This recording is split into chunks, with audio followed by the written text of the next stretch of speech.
Welcome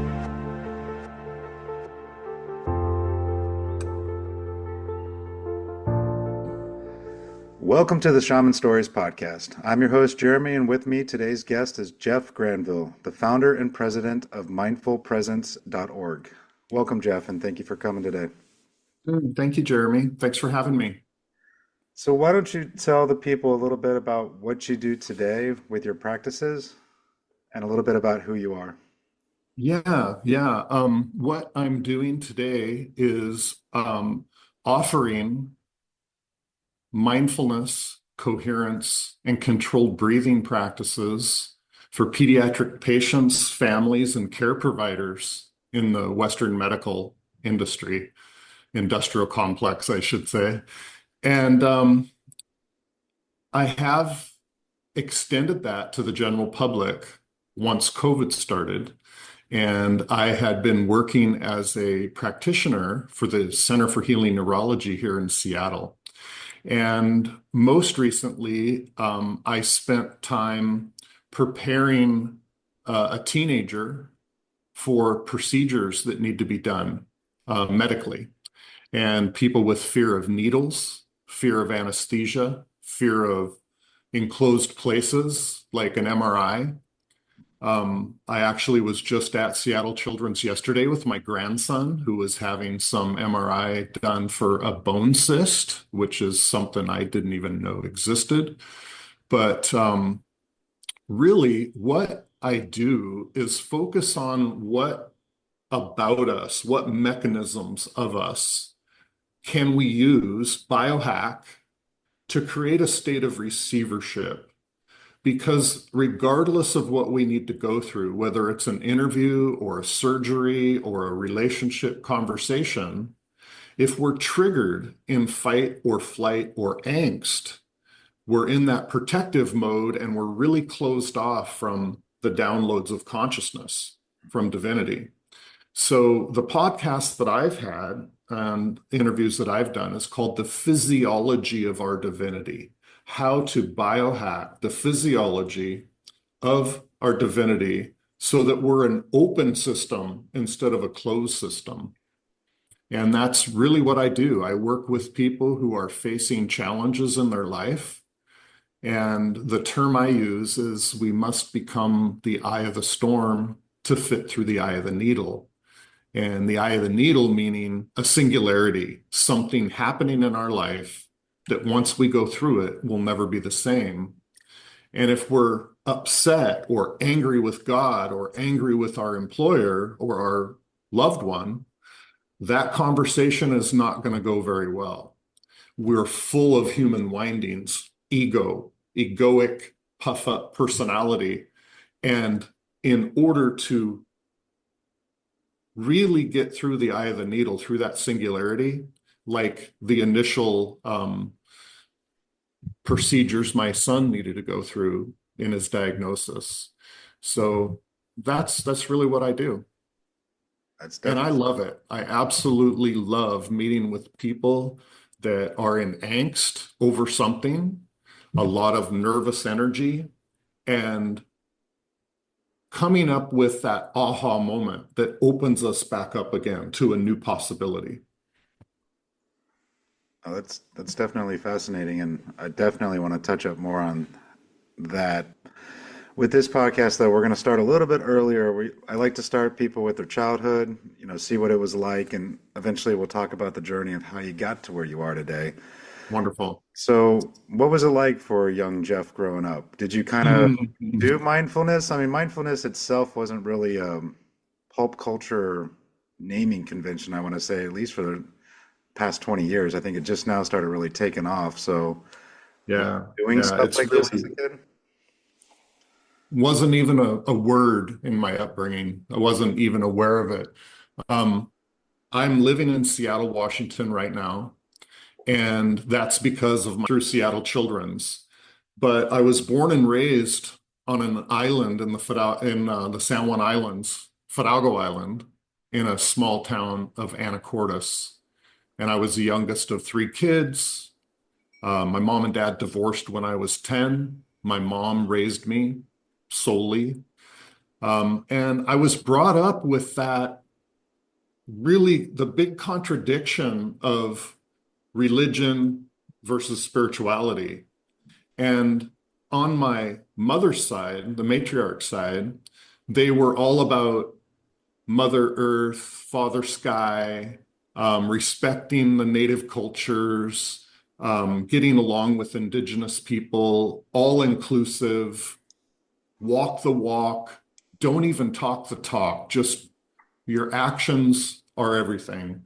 And on the other side, my dad's side, the patriarch side, my grandpa and grandma went to Catholic church, and I would be in a three-piece suit, 7, 8 years old with at the time I had big full hair and, put the dippity do, get me all slicked up, put the tie on and sit in Catholic church and see elders, male elders dressed up in suits, passing the basket, stand up, sit down, Hail Mary. They knew it all.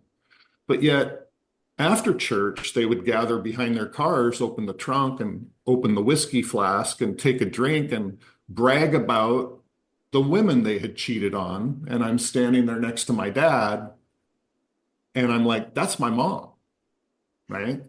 So I went home and learned what the term hypocrisy meant. And I always felt safe in nature. Our family has a cabin on Guimas Island, and my mom, when she was 11, they built a cabin, and I was, as a baby, like my siblings and my cousins, sat down on the beach in your diaper and free to play, and of course watched by adults.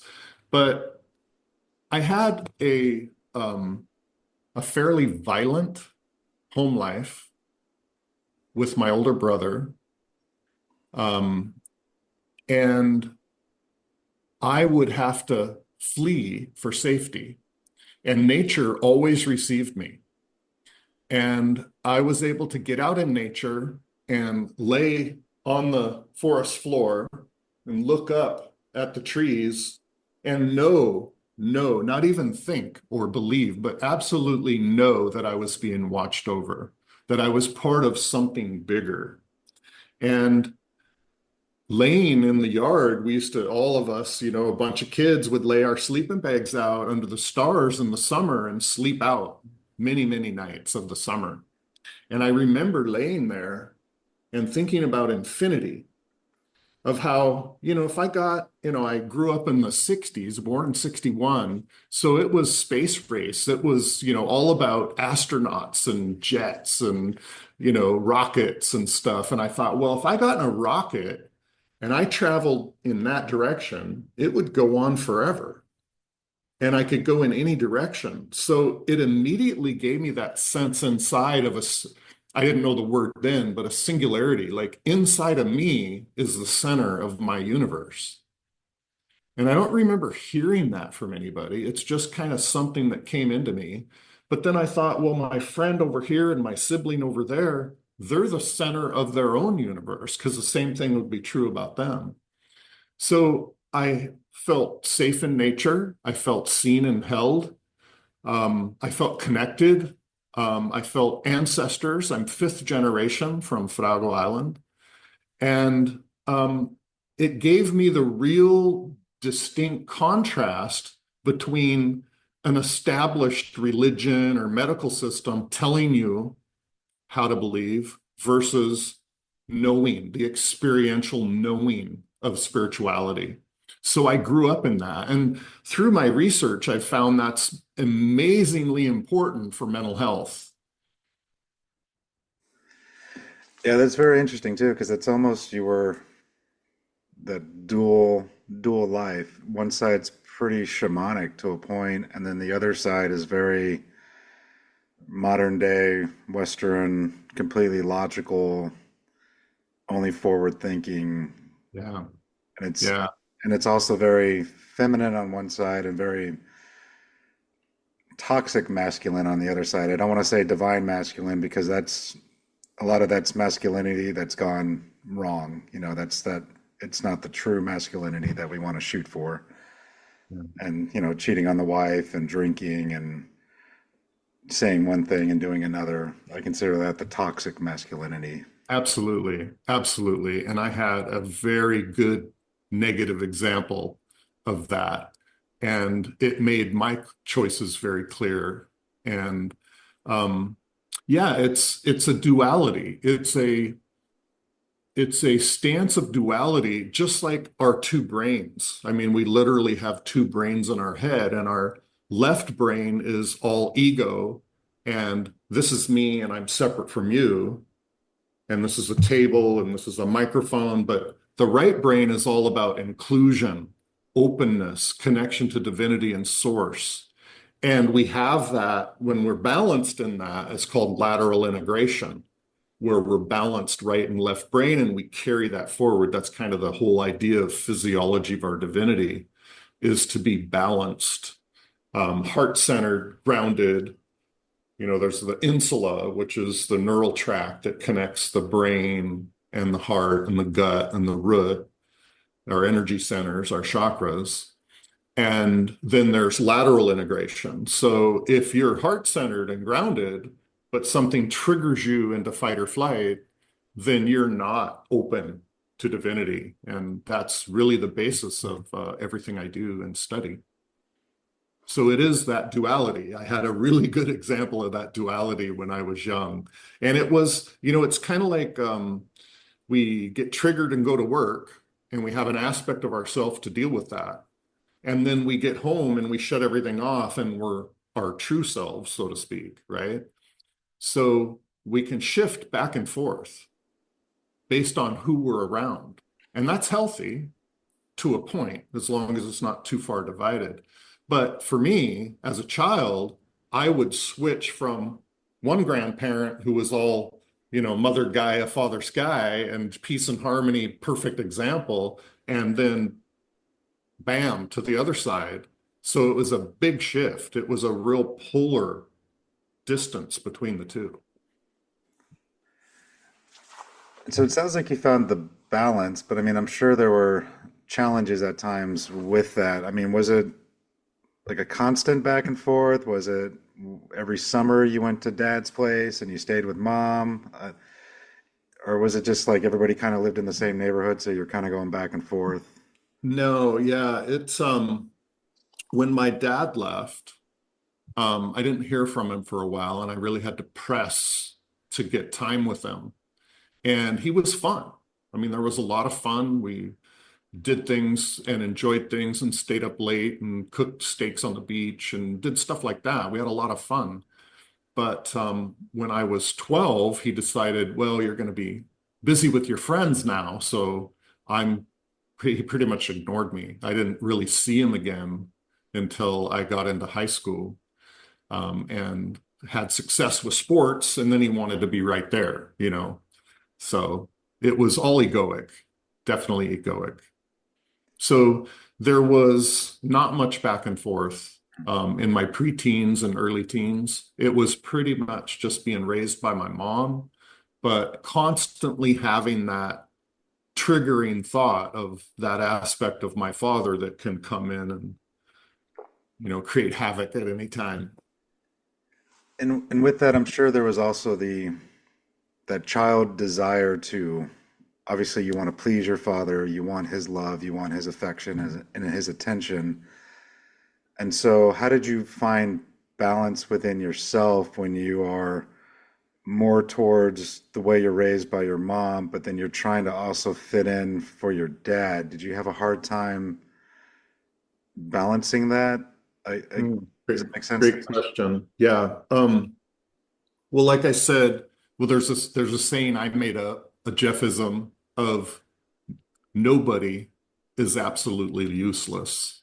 They can always serve as a good negative example.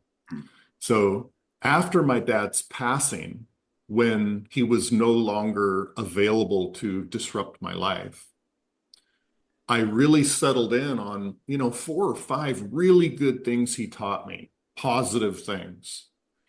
And it allowed me to be free to have gratitude for those things, but everything else served as a negative example. It's like I know I'm going to do this because my dad would have done that. I'm not going to do what he would have done, so there must be another way. And my mom and my maternal grandparents were beautiful examples. I had wonderful examples of people who didn't live with that duality in their life. They weren't posers, they were actually real people walking a spiritual life and always there. My grandparents on my mom's side watched us a lot because my mom was a single mom, working mom. So I had really wonderful examples of being safe and secure in that environment. And when I was a young father, I reflected on many things that, well, I know I'm not going to do that. It's just like a child who's been abused sexually. They either grow up and abuse others or they would never think of it. It's the last thing they would do. So it's like one or the other. So, given that negative example, it's like I say in life, sometimes you got to do something wrong just to know what you don't want, and so it's that reframing, and reframing is a really important thing in mental health and getting unstuck, is to be able to look at a situation from another perspective, to be open to a new possibility and kind of getting that aha moment. So I guess I had that kind of innately growing up. No, that makes sense. And yeah, I tell the same people when we start ancestral work, if they're working with people, and sometimes it's, well, maybe you can create an ancestral altar, you can do this, you can do that. And then I usually always get well, my dad did this or my mom did this. I want nothing to do with them. How can I be thankful for them? And I'm like, okay, that's true. Maybe they did some horrific stuff to you, but without them, you wouldn't be here. Yeah. So if you can do anything else, just give gratitude for the fact that you are here because of them. Hmm. You might not have had this ideal life that you wish you would have had. You might have had a lot of issues, like you said, sexual abuse, physical abuse. I once worked with a client who he got his mom dropped him off at a truck stop when he was 4 and just left him. I mean, horrific stuff. Hmm. And I get it. And I'm not asking you to forgive them. I'm just saying give gratitude for they did the one thing right, which was bring you here. Right. If that's all they ever gave you was life, then be grateful for that. Yeah. Yeah. Well, like you, when I did my podcast, I would start out with the origin story. Was my way. I want to hear your origin story. How did you get to be you? A lot of people with psychic abilities or gifts are often made to hide those gifts, and your imaginary friends aren't real, which we now know is not so true. But I'm of the knowing, the belief system that we all participate in picking our soul partners and our life journeys. And I have talked with many, many people about, what is there? This is often a question I have of parents who are now pediatric, a family with their child is in the hospital, is what is your, and you don't have to tell me, but just think of it, really think of it. What is your literal description of God? Is it a bearded white man sitting on a cloud pulling the puppet strings, listening to every prayer? Or is it just consciousness is fundamental?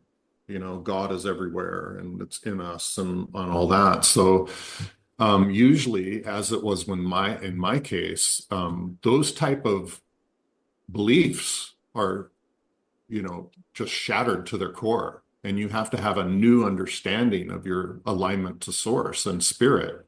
And I think that's really the lesson that I saw growing up, is that I felt completely separate in a church, but I felt completely held in nature. Mm. And that just becomes part of your hardwiring. But when it's like Ram Dass and Tim Leary taught us with all their experiments with LSD and psilocybin, is that the set and setting determine the experience, and the experience determines the outcome.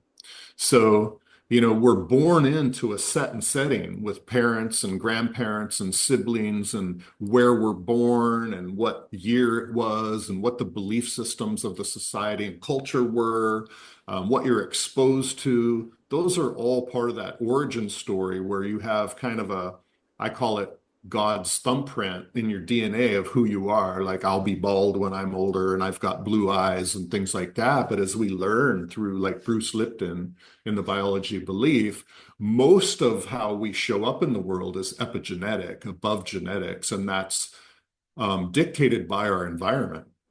And our really and most important part is our perception of the environment. Because, like he says, your perception of reality is more deterministic than reality itself. And no, that's definitely true. And it's the same kind of philosophy on the shamanic side. We have contracts that we come into. We Everything we do from past lives and on sets the tone for now. And if you look at astrology, they kind of say the same thing of where you were born, what location, what stars were in the sky. Everything determines Yeah, your blueprint. yeah, It's crazy how it all kind of connects and works together. yeah. It is very amazing. I mean, I had a real aha moment of my own, um, talking about that very thing with my young son in the hospital, because I had taught him many things about, that the table isn't solid. Atoms don't have marbles in them. Everything is energy, right?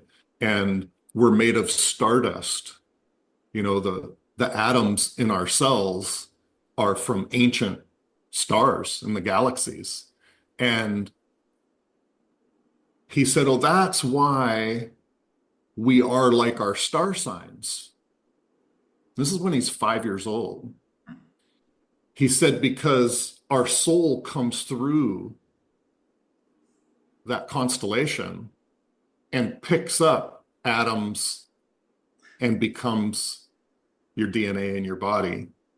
And I was, kind of blown away. He's an Aquarius and he's been through some amazing things. And so, we learn regardless of their age, if we're open to it. Yeah, I never thought about it like that, but that's actually kind of makes a lot of It sense. does. It really does. I mean, there is so much. I mean, with the advance in quantum physics and the understanding of how wave becomes particle, we are actually liquid crystal microtubes that collapse the wave into particle. We are the observer that collapses it. It's not just we observed it with a machine or whatever, but there's a quantum physicist that I follow and love, Federico Fagin.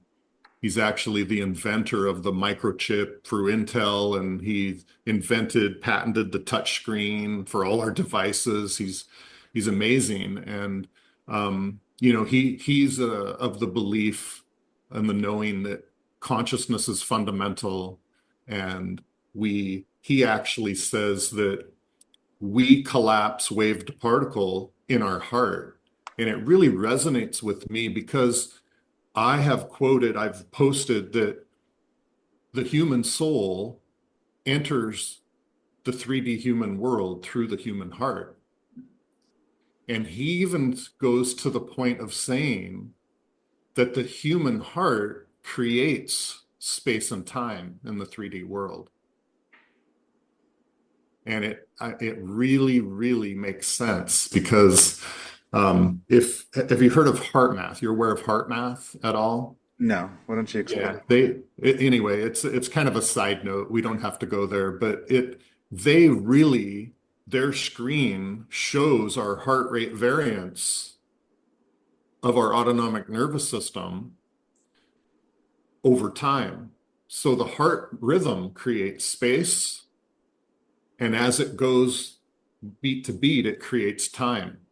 So according to this leading quantum physicist on consciousness, that consciousness is quantum, but it becomes particle through the human body and through the human heart.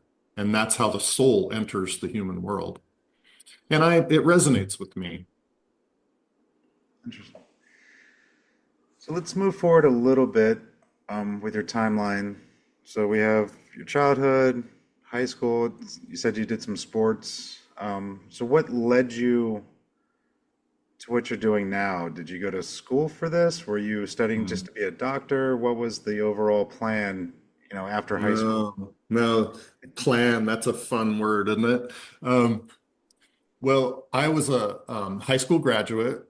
I was going to go on to college and play baseball, but I had a shoulder injury. I actually was given a half ride scholarship through the University of Washington that I didn't take. I had kids really young, got married right away out of high school, and had to go to work. And I was in the marine industry, building and repairing boats up in the San Juan Islands, and very good at it. Had a wonderful career, 30 plus year career. And I had interest because of my upbringing from my mom's side of the family in, spirituality and what, I read. My mom gave me the book. I was going through a divorce early on, and she gave me the book, The Celestine Prophecy by James Redford. And that was a very important book for me. And also the book, Jonathan Livingston Seagull. And I really didn't do a lot of reading, zero research into these topics I'm into now. But it wasn't until my youngest son, McCoy, was diagnosed with leukemia 10 years ago in 2014 that it took me out of that left brain, go make a living, got to do what you got to do, and focused my entire awareness on his well-being. And then the things we were able to do led me to research what it is we just did, because we experienced a miracle, but I can't relate that miracle to the Western medicine, the scientists. I had to research what it is we did and how we did it so I could talk science to the scientists, like for minimal anesthesia and things that he needed to survive. So I am self-taught. I literally had him in one arm in bed, and in the other hand was my iPhone, and I was researching what did we just do? How did that happen? And I was constantly receiving very timely downloads from source. And I, I'm a patented inventor. When I was in my young 20s, early 20s, I was on the fuel dock and I saw fuel spilling out every time they would fill up the boat. It would spit out the vent. And I invented a product that I sold to Raycor Fuel Filter Company. It's the largest marine fuel filter company in the world, and produced a product that saved millions of gallons of gasoline and diesel from entering our environment. And during that time I was working for the company, we won an award at the MTech Boat Show um, through Popular Mechanics, Most Innovative Product of the Year. And somebody saw that in Florida and said, holy crap, I've invented that same thing. And I learned through that what simultaneous invention is, that the reason there's a patent office in the first place is because throughout history, when humanity is faced with a need, the download comes to multiple individuals on Earth at the very same time. And the patent infringement case that I went through came down to a sealed letter, a certified letter I mailed to myself. I just got the postmark from the post office and didn't open it. And it came down to the fact that I postmarked that letter one day before he documented his. So I was wide open to the fact in my early 20s that consciousness communicates to all humans and we're all connected. If so many people, and there's a book written about like 1,500 different inventions of simultaneous invention. And, that led me all the way to reading Hawkins' book, Power versus Force. It's a good book. And he's the ultimate study on kinesiology, muscle testing, and collective consciousness. And he makes the statement that a human can't ask a question unless the answer already exists in the quantum. So for every problem, there already exists a solution. It's only a human winding that stands in the way. So if, like, I follow the practice, the ancient Hawaiian practice of Ho'oponopono and how to get to zero, because like they say, if your cup is full of human windings, where is there room for God? Where is there room for divinity? And in that state, like I say, the physiology of our divinity, when you're open to source, that's where every poem, every song written, every invention discovered, every mathematical equation discovered in nature, those are all downloads. And you can ask anybody who's written taken a bar napkin and written out some lyrics, and then it turns into a gold record, album, platinum, whatever, amazing success. They'll say, it just came to me.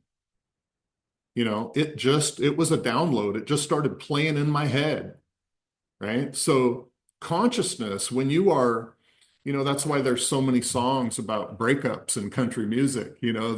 Their heart is broken and they're sitting with that, and then down comes the song. And it's a phenomena that humans are capable of doing intentionally. Like getting to zero and opening the channel to divinity is how you find the solution. Religiously, people say, well, you've got a problem, pray on it, give it to God. Okay, well, that's not bad advice, right? Because when you're focused on a problem egoically and trying to find an answer, you'll never find it. And if you do, it won't be the right answer. But when you kind of say, okay, here's the situation, I trust in something bigger than myself, like collective consciousness, and I'm open to that. I'm grateful for all the times I've gotten that download and gotten the inspiration. And then it happens more frequently, it happens more often. And that's how people tap into flow. That's how people, like Michael Jordan was one of the first I ever remember seeing, where he would have his headphones on sitting outside the locker room and he'd go through every move. And it creates a state of flow where time slows down. Like they say, yeah, I just looked over and bounced past between the guy's legs and everybody was like standing still. And, it's an actual phenomena called tachypsychia, where time slows down. Like we record things at like 28 frames a second, right? Like the movie theater have 28 frames a second, and they'll put in 29 and 30 of the soda pop and the popcorn, and all of a sudden you're hungry and thirsty and you're going for the, subliminal input is what it is, right? So um, when you're open to, like, I first heard of tachypsychia because I was going through something with my son where I felt that, and I researched it. And it's like if you're in a near-death experience, and I remember watching this one video with this guy flying in a squirrel suit, where they jump out of the plane and they fly, and he was going through a marker, like he was trying to go through a course, and he hit the ground, just barely hit it, and he tumbled and he broke bones and he was this and that. When he got out of his coma, he was describing the incident, and it took like a 20-minute narration to go through from, at first I did this and I turned this, and but in reality on his GoPro, it was like 2.4 seconds, the whole thing. So what happens when we're in a near-death situation is consciousness, the autonomic consciousness, which is here to survive and thrive and procreate, says, this is a near-death experience. We need to record this so we can survive it next time. So what it does, instead of cutting a second into 28 frames, it cuts it into thousands of frames. So what the incident was 2.4 seconds, but when we recall it, it's like 20 minutes long. So getting into that flow state, that's a biohackable place to be, where that flow just comes in and time expands.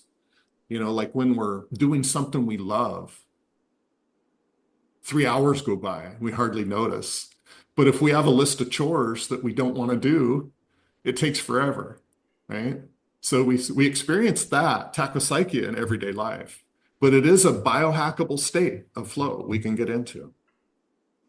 And with that, how would you recommend people start to try to get into it consciously? So obviously we do it subconsciously. You're driving to work and all of a sudden you're already at work. Yeah. Like you said, you're doing something you enjoy and it's been hours and it feels like it's been 5 minutes. And you keep talking about going to zero to get into that flow. What's a good technique for someone to try to get there? Is Yeah. it kind of different for each person? It is. Well, we are um, human beings, right? We're both wave and particle, and we are all built the same. We are mechanisms for how we deal with pain, how we store trauma, how we remember things to survive next time. The autonomic consciousness wants to survive and procreate. So we are all pretty much built the same, but of course, like different techniques work better for different people, we all take to things differently, but the mechanism is still the same. So um, when I was first starting this after my son was diagnosed, I was blessed to have this mindfulness practitioner here in Seattle come visit us at the Ronald McDonald House. And she said that she works with kids all the time, and practicing mindfulness can be brushing your teeth mindfully. It can be eating your cereal mindfully. It's being fully present in the now. And like I say, when you get in the car, be the driver, you know, put your hands on the wheel, turn up the radio. You don't have to have it quiet. Radio's just fine. But don't wish you made that stoplight, right? Don't have angst about the person in front of you. Just occupy the space you're given, right? It's like you have an aura about you. You have a toroidal field of your heart. You have a space you take up. And driving is a great example because legally and physically, you're in this lane. That's your space.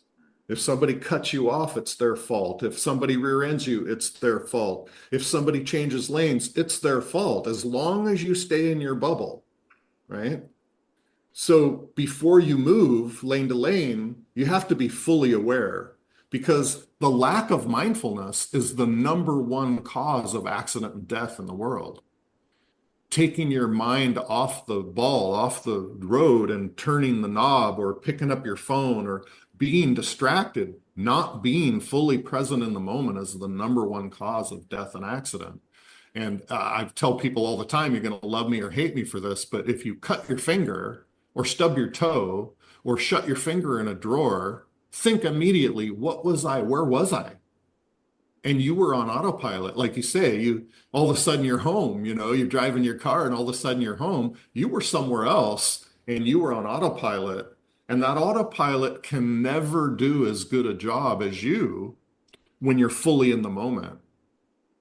So we have like the reality is that what I call, people talk about their conscious and subconscious, like the subconscious is underneath conscious awareness, and in a way it is, but we really have a higher self.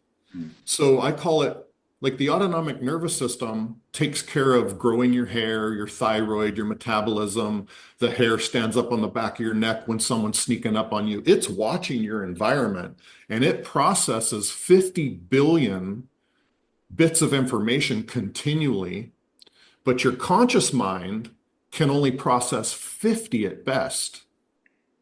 So if you're focused on something with your conscious mind and you have your eye off the road, your autonomic consciousness is taking the wheel, right?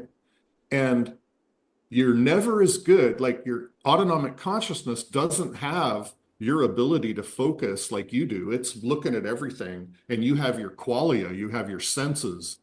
And when the two of them are separated, when your mind drifts, they're separated. So being fully conscious in the moment is using your 50 bits of information and the 50 billion together simultaneously. And that can be like, she's this lady from Seattle, Jita Sahata, amazing mindfulness tech. She says, you want to try something mindful? Try mindful eating. And what she says is prepare a bite, take in your meal, pray, do whatever your ritual is. But when you eat, prepare a bite, take it, put your fork down, fully chew it, and don't touch your fork till you fully swallow. And it's a challenge, I tell you, because I had 5 kids, single dad, get the groceries, coach the sports, sit down, and I'm shoveling, you know, and you're not in it. You're not mindfully in it. You don't receive your nutrients. It's not a good thing. But if you mindfully eat, it's like you'll notice if you take a bite and you're chewing it, say you're about halfway through a good 20 chews that you should take, right? But your next bite is ready, you'll gulp that one down so you can get the next one in. You never fully take in the moment if you're anticipating the next one. So mindful eating is a great example and metaphor for everything you do in life.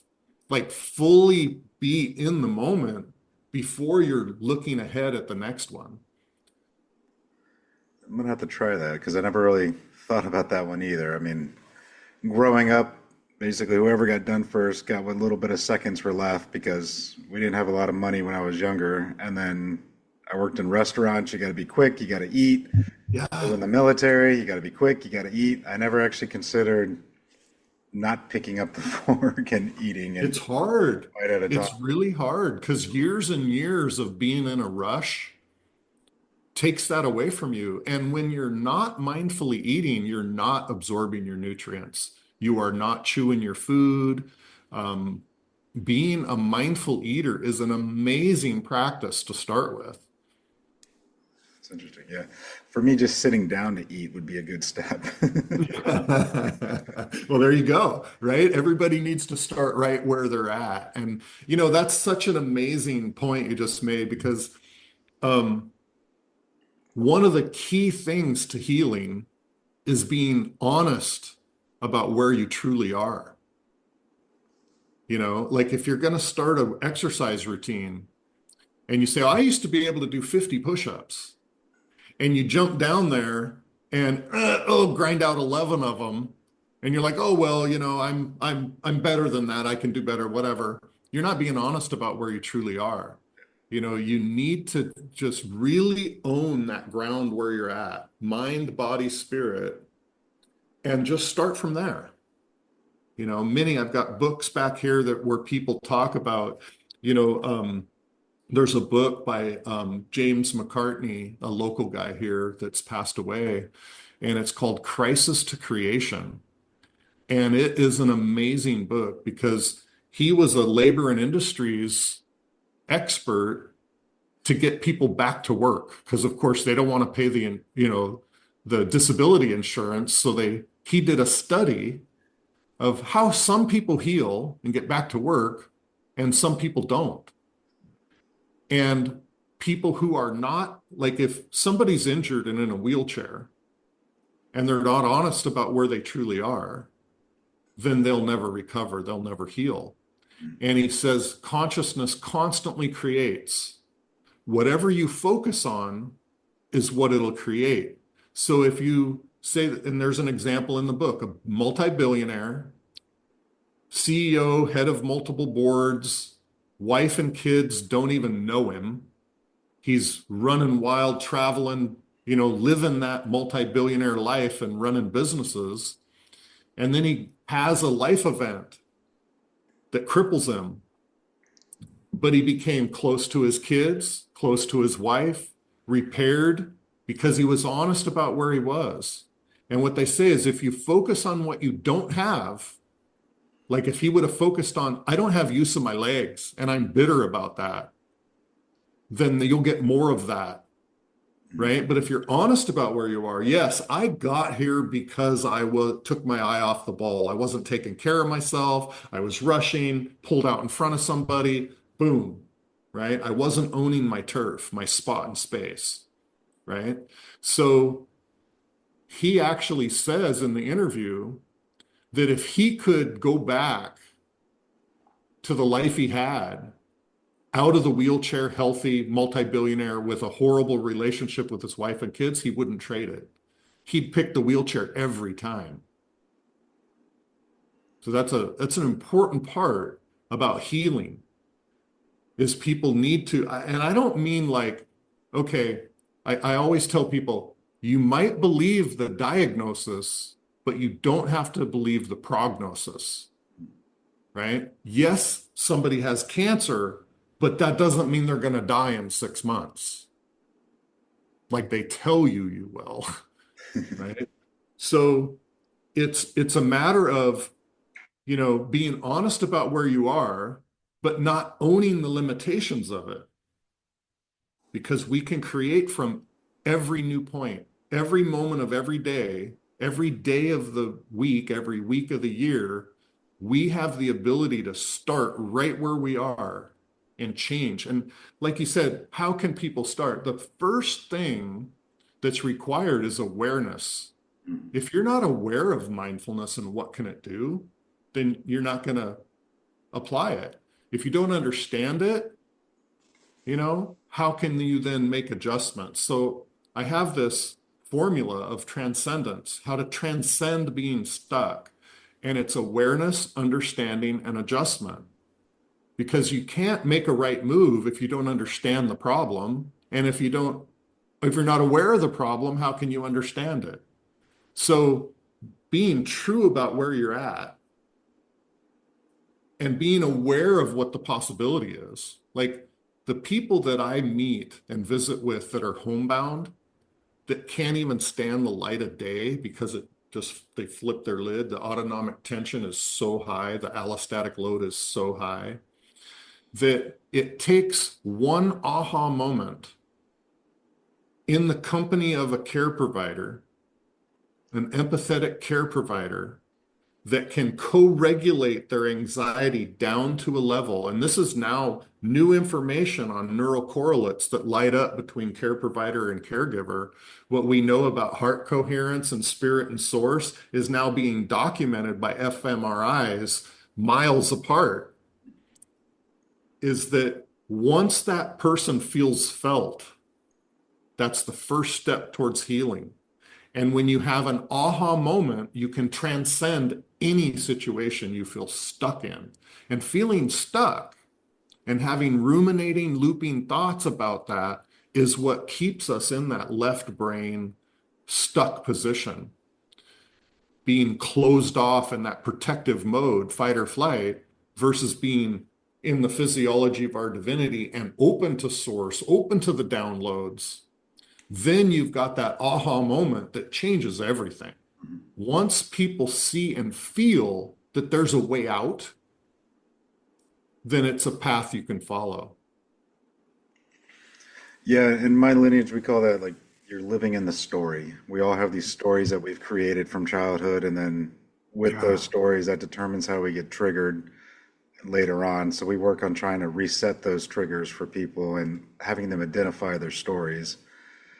And even that kind of even goes back to the set and setting we talked about way in the beginning with our own lives. My teacher Alberto, he tells this story all the time, but basically he had a friend, high executive in New York, I want to say, busy, busy, busy, got diagnosed with like terminal stage 4 cancer, was told he had like 2, 3 months to live. And he came to Alberto and was like, what can I do? Is it too late or is there something I can change? And so he did what we call a destiny retrieval. And he looked at the timeline of this person's life and he said, okay, show me the 4% version where this guy lives, because he only had a 4% chance of living. And he looked and he saw that, okay, this timeline where he's alive and doesn't get cancer, he's actually living in Alaska and he's a woodworker. And he told him what he saw. The guy quit his job in New York, packed up everything, moved to Alaska, and instead of dying in like 4 months, Alberto went to his wedding like a year later. You know, I might be butchering the story a little bit, but that's the overall gist of it. And he went to Alaska and he did what he was supposed to be doing, and he found love and relaxation and found that heart center of himself, getting out of that set and setting of high corporate business, and Right. being in nature and doing something that he actually loved and enjoyed completely changed his life. Yeah. I love that. I love that. And that's a really, really good example. Um, if you look at your trajectory and it's like the Akash, the Akashic future and the Akashic past, you're on a trajectory that's like, okay, if I keep going this direction at this momentum, I'm going to end up here in the future, right? But the way the universe works, the way that all energy transfers in the universe is from a dissimilar charge. Like what makes the wind blow, right? It's not, the wind doesn't blow, it's actually drawn to the low pressure system. So the differential between the low pressure and the high pressure creates wind. And that's work, that's force that can be harnessed, right? Same with lightning strike. When the positive charge of the atmosphere and the negative charge of the ground are far enough apart, lightning strikes. So the entire goal of the universe is to use dissimilar charge to create action.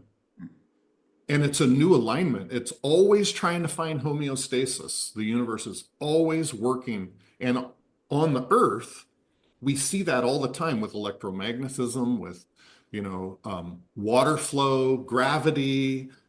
Everything tries to equalize. If you take a 5-gallon bucket full of water and another 5-gallon bucket empty and you connect them with a tube, they're going to find center, right? They're both going to level out. So when we create an aspect of ourself, say like the billionaire I talked about, he created an aspect of himself to go out and be that billionaire to the world. But his true self was wanting to be in a loving relationship with his wife and kids. It wasn't who he really was. So the more we're out of alignment, like the more severe the trauma we go through, they call it, like in parts work, I call it um, we aspect generation. We create an aspect of ourself. We generate an aspect of ourself to be out there. So if you have an aspect that's your protector, you're the one that goes out in the world and conquers things, and the aspect of yourself that's not like that, your true self, if the gap is too far apart, you're not living true to your soul, your calling, your contract, as you say, which I believe, right? Then the universe makes a correction. And it can be a car wreck. It can be poisoning. It can be a breakup. It can be my son's diagnosis, right? It's like the further the gap between who you had to show up to be and who you truly are, the bigger the adjustment, like the bigger lightning strike or the wind blowing harder. That's the way the entire universe works. And we're no different. We're part of nature, we're part of the universe. So if we get out of alignment with our true self, we will have an accident. We will have a diagnosis. But like the person you talked about going to Alaska, right? He realized he was out of alignment with his true self. He was aware, he understood it, and he made the adjustment. He went and moved there, and the universe didn't have to give him cancer. It corrected. It was a self-correcting because he was aware and he participated in the moment in his own wellness. So the universe could just let that go. He fulfilled the contract by getting back to source. What makes you wonder, though, too, did he need to go through that first in order to fully appreciate it later on? So take the argument with the guy from your book with getting into that car accident. if he would already have had that family life in that way, would he truly have appreciated it as much as never having it and then going through the accident and now Right. fully realizing what he has? Right. And then you can also look at that on the other side of going, well, what's fate versus true will? You know, was he destined to have that family dynamic for whatever reason? Maybe 2 generations from now, one of the childs that comes out of that is destined to do something great, and he had to have that dynamic, Right. and his free will was messing that up. Right. That's an amazing question, and I ponder it all the time because, you know, believing, knowing what I know, believing what I believe, and what you had just mentioned about a soul contract. Maybe it was we stood up and said, okay, the universe needs to learn this, so I volunteer to play this role, right? So am I supposed to go to the hospital and help kids survive? Or did they raise their hand and say they're coming here to pass away? Mhm. Or that billionaire was supposed to get in the wreck and be in the wheelchair so that their child could experience, the next generation would experience something different. So we don't know that for sure, right? But I believe that we are here to give people a choice, because say that billionaire was listened to your podcast and found that, well, wait a minute, I'm on the destiny to be in some sort of problem, big issue, if I don't get true to myself. And maybe they wouldn't believe it. Maybe they would say, oh, I just have to stay. I can't get off the treadmill, right? But we, you and I, and all these other people who are bringing consciousness into the room and a mode in which to change their belief system of what can actually happen, we're giving them what I learned to be an exit clause. And I learned this about my son by a theta healer named Ron Oren, and he met with me for free. And we would Skype. He'd be in Brazil or Russia or wherever he was at, and I would be sitting on the toilet in the Ronald McDonald House, lid down. I'm just sitting there because I could have a quiet space where my kids were asleep at 2 in the morning when I had to meet him. And I was like, I had a bad issue today because they were going to give him the wrong med. And if I wouldn't have been paying attention, he would have passed away today. And I just feel like if I don't stay vigilant and catch every possible thing, that I'm not doing my job as a dad. And he's like, well, what if you did everything possible as his advocate and his father, and he dies anyway? What if he was the soul who stood up and said, nobody on earth has experienced this yet, so we're going to create this situation so that we can go through it? So he said, as long as humanity learns the lesson, then you can have an escape clause from a death sentence. If he stood up and said, I'll go to earth, I'll go through this, and I will die in the hospital, you can have an exit strategy. So what he told me is, Jeff, your job is to be there with them in the moment, record it for all humanity, and tell the story the rest of your life. So this is me fulfilling that part of the role so he could exit. And he lived through 15 different life or death situations where some other force, consciousness, God, was in the room. We brought God on board, that we were open to the fact that, like I said, if I would have been angry at God, I would not have been open to that exit clause. So I think it's all like there's a contingency. Like Joe Dispenza, love his work, got his books up here. It was very instrumental in our journey. And he says that my belief system too is that we are a fractal of the universe. We are part whole, God like, and God within us. And the universe has an immune system. Like if you think about our human immune system, its job is to identify something that's foreign, figure out a virus of how to fight it, and keep memory of that forever so that if we face it again, we'll have the immunity to survive it, right? That's the autonomic consciousness job, is to have an immune system that can take on all invaders, adapt to the environment, and survive. We learn. We're constantly learning how to get through COVID or whatever, right? Well, the universe is the same way. If there's a situation, like the universe wants to learn every possible human scenario so it can record how to survive it to increase its immune system in the universe. So Joe Dispenza says that anytime someone like my son goes through something nobody else has, he says we're putting a footprint in the quantum unknown. And if we go out there by ourselves, we may not survive to tell the story back into humanity. So if you go, me as an advocate and a witness, the observer goes out there with him as one unit, we're a coherent total greater than the sum of our parts, an emergent total. Then I help him through it and we create a footprint for everyone else to follow. Like if, oh my gosh, this cancer therapy works and it's been proven and everybody knows, then other people can follow it. But if you have some remedy and you survive and don't tell the story, you don't weave it back into humanity, then it hasn't learned.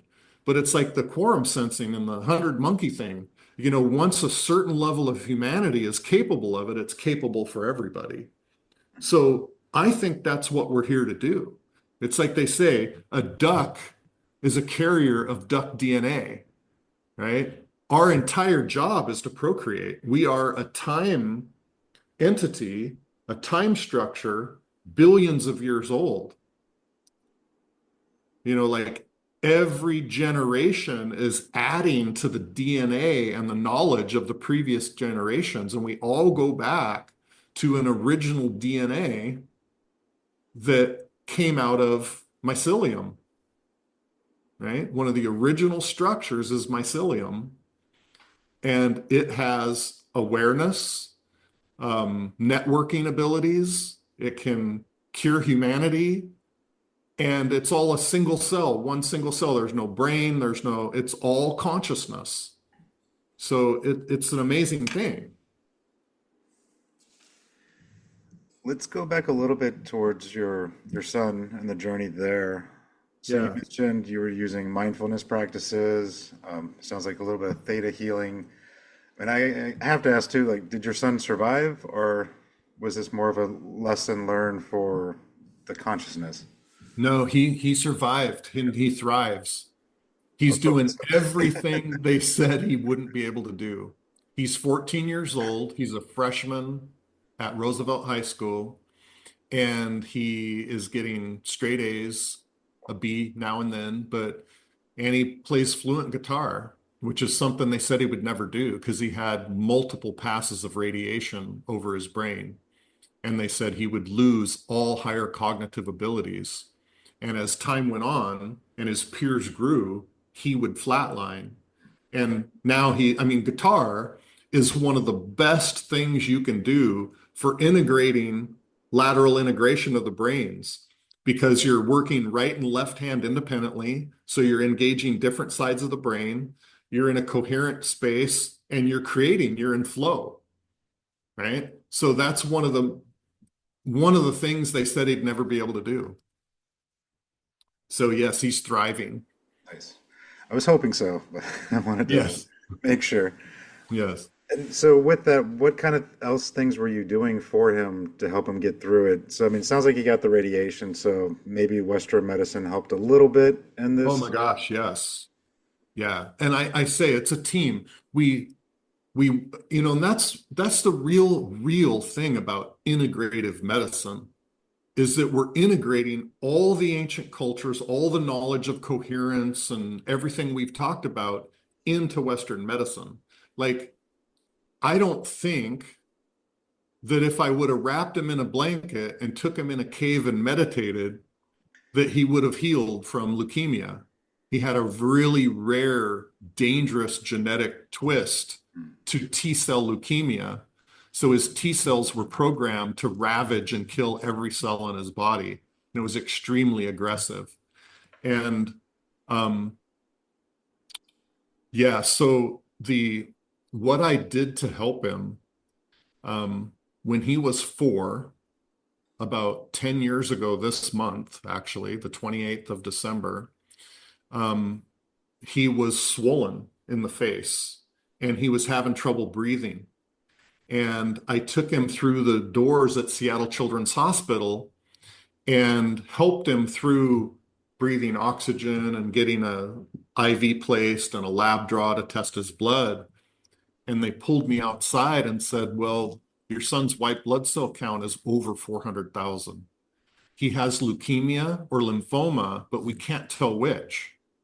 We have to pull spinal fluid to test to see if there's any leukemic blasts in his spinal fluid, because that would mean it's past the blood-brain barrier, and they have one form of treatment for that and a separate form of treatment if it hasn't passed the blood-brain barrier. But we can't pull spinal fluid because we can't sedate him. He's so lymphoblastic. He had so many tumors around his larynx. His superior vein was blocked so blood could go to his head but not return to his heart. So his eyes were swollen shut. There's pictures on our website. The whole story's there. And it's very triggering, and it's there for a reason, right? So they said a nurse had witnessed my ability to get him calmed down, to co-regulate him, and get him to a point where we reframed what it was like to put on the oxygen mask because he was afraid of it. They were trying to hold him down to do it. And I said, stop, get away from my son. What are you doing? Well, he needs to breathe this oxygen because we need to clear his lungs. He's got so many tumors, his lungs are about to collapse. And I said, okay, give me a minute. So at 4 years old, I said, well, McCoy, what do you want to be when you grow up? And he said, an astronaut. And I said, well, what don't they have in space? And he said, oxygen. And I said, so this is like astronaut training. And he said, yeah. And I said, okay, this is what we're going to do. I'm going to take the mask and I'm going to slowly move it towards your face and have you breathe in and out. We breathed in a rhythmic fashion together, and he trusted me. And when he was on an inhale, I put the mask to his face. So when we're being forced and struggling, our breath isn't aligned with our heart rhythm, and we reject everything because we're in a protective mode. The greatest way to start a fight is try to restrain somebody, right? They're gonna try to get away. So a nurse saw that, and she saw how we did our breath work when they placed the needle. So they had a care meeting with 40 different care providers from oncology and emergency and surgery. We're all in there with 2 big monitors, and they were showing me the MRI of his airway down to the size of a pencil lead. And they said it was like his heart was beating inside 100 rubber bands because all the tumors, and his superior vein was blocked, like I said, and so he couldn't even open his eyes. He's a 4-year-old in the equivalent of an alien autopsy situation. So when I got the diagnosis, and I was literally came back in the room standing over his bed, and his eyes were swollen shut. He couldn't see me. And I was literally like, why, God? Why would you do this to my 4? Take me, you know? And it's like, do I even believe in a God that would allow this to happen to my beautiful son? So everything I thought I knew for sure was shattered. But right at that moment, he gasped for a breath, and I fell to my knees and realized God had given me everything I needed to help him the most. And that was just to be there and be present and be his eyes and ears so that he wasn't being held down and forced. And that was my job, to be his advocate, tell him about his surroundings, no surprises, no holding him down. And we were able to, they said in the care meeting, they said, the nurse witnessed you do this. We think the only way we son, because we're chasing something we can't catch. We don't have any mechanical or chemical means to help your son. No surgery, no drug can help your son. But if we get permission for you to come in the operating room and do your breathing together, we think we can pull it off. So we were able to get him in a position. They got him on his side in a fetal position.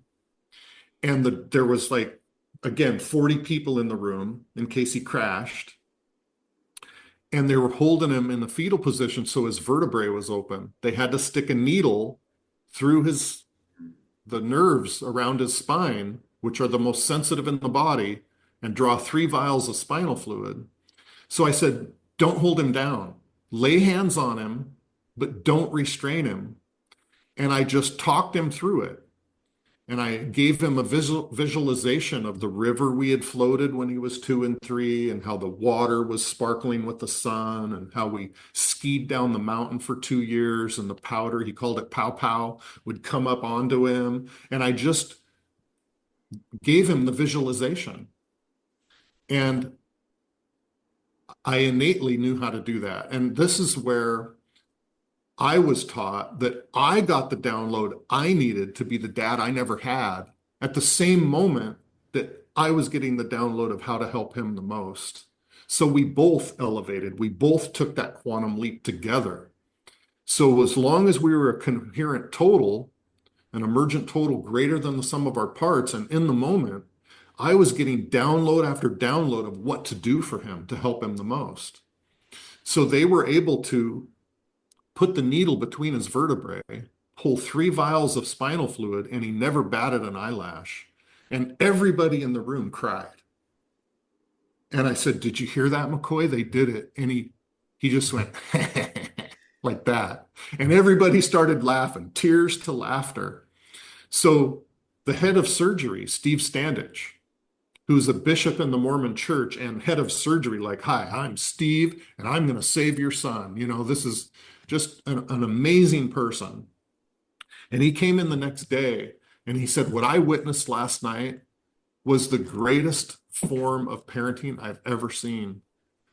That I went home last night and I bared witness to the story to my wife and 3 kids. And we need to be that type of close. We need to find a way to be that close.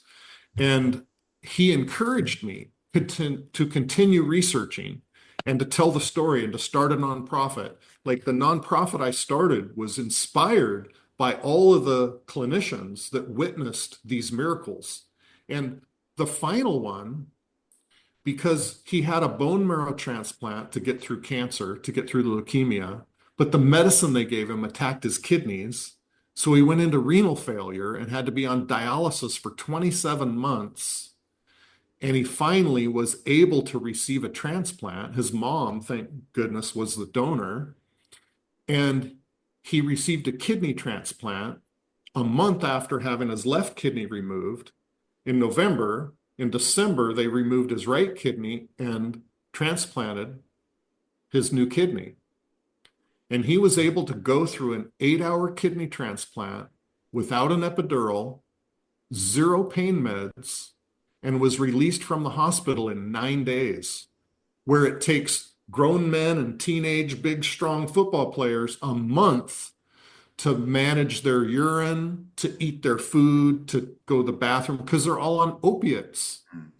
And when you're on opiates, it doesn't kill the pain, you just don't care. And you can't go to the bathroom. You can't control your functions. So once you get to the opiate stage, it's out of your hands. So we were able, and the anesthesiologists and the oncologists and head of surgery had witnessed everything he did. I researched it so I could talk about the science of how we did it. So they allowed us to try it again next time, to try it again. And, you know, they were able to give him just a whiff of anesthesia because he was so close to 0. Like some people are so anxious about a surgery, they have to give them sedative just to get them down to where they can give them anesthesia. Because if you give them too much anesthesia, they're not going to wake up and they're going to have brain damage. So we have set like the bar extremely low, a low threshold. Like they said, we gave him just a whiff of anesthesia and it um, held him under where most people would have woken up. So there's a number of different scenarios that we're bringing forth of how to co-regulate our physiology to receive treatment. So that's what I bring forward is everything we learned, we documented, and we did the research behind it. Um, and it's a repeatable because we're all like, he's not a unicorn. I am not a mystic healer. I understand the physiology of our body and how to biohack our way into receivership. And yes, there's divinity. Yes, there's energy. It's not just 3D in the ego. It's the balance. It's that state of being where, okay, I've got a problem. Let's not get all worked up about it. Let's be open to the solution. And having that awareness, like when I got my invention downloaded to me. It's like, wow, that just popped in my head. I don't know where that came from. So it's kind of a humility, a humbleness of like, hey, that didn't come from me. And all people who are called geniuses will tell you that very thing. Oh, that came outside of me. Even quantum physicists who find, really elegant, like E equals MC squared, will tell you that that existed in nature. I just discovered it. I didn't invent that. I just discovered it in nature. It came through me. So having that openness to the fact it's not left brain ego that's going to figure it out, right? You got to let go of that. And you've got to breathe your way and have awareness to get to that 0 point to where the downloads can come. Yeah, I couldn't even imagine going through that with my two kids. I don't know. I would hope I'd be as strong. Like that's a rough one. It is a very hard, very hard. Have you heard of Lynn McTaggart? Oh yeah. Because Power of eight. I kind of feel you did the same thing in that operating room. Is with her thing is just so if people don't know her, Lynn McTaggart. She has this concept. It's kind of almost like group prayer to an extent, where everybody focuses on the same outcome, and through that group consciousness collective of all thinking the same thing and the same outcome, it happens. And Yes. she has that. She calls it power of eight, where like eight's like that sweet spot. You have eight I people sat in focused. that circle. Okay, yeah, exactly. Yeah, And they were up doing the in same British thing. Columbia. I saw her and Bruce Lipton and Joe Dispenza and Greg Braden and you know, yeah, it was great. I feel you're like a really good example of that within that operating room. You had like 40 people in there all hoping for the same thing, and you just made it happen. Yeah. Yeah, and I truly know that. It's not just something I believe. I know it with every fiber of my being. It pings my true north and makes me just I'm just exuberant. I'm bubbling being in this discussion because we're witnessing that back to consciousness. We're reflecting it back and giving praise where it belongs. But yes, like quantum physics proves, the observer changes the outcome, right? So and everything happens in the universe in a quantum leap. When two people come together, they become an emergent total greater than the sum of their parts, like an anthill or a beehive or a school of fish or a murmuration of birds. There's a collective consciousness that we tap into. And every time we did something and they witnessed it, it was outside of the box that they were taught, but they believed in it. So they were like on our side, the collective consciousness of people believing in the outcome helps it come to fruition. No doubt about it. So let's talk about your nonprofit. I want to make sure we have time for you to promote Yeah. that and to let people know exactly what it is and what they could help with, or maybe if they need help, how to reach you and go from there.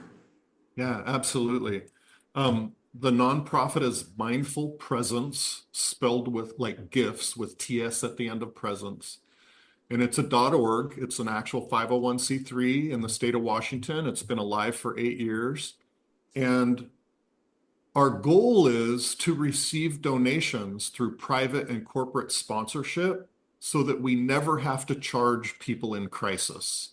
I know the people like Jita Sahata and the other people, Ron Oren, that showed up for me, didn't charge me a penny because we were in the Ronald McDonald House, we're going through the crisis. And they gave me an amazing example of showing up, offering everything you have, and it helping, actually making the difference between life and death.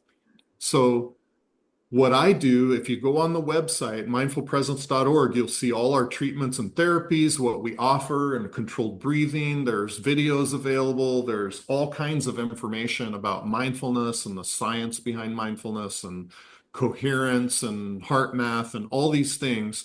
And my email is jeff@mindfulpresence.org.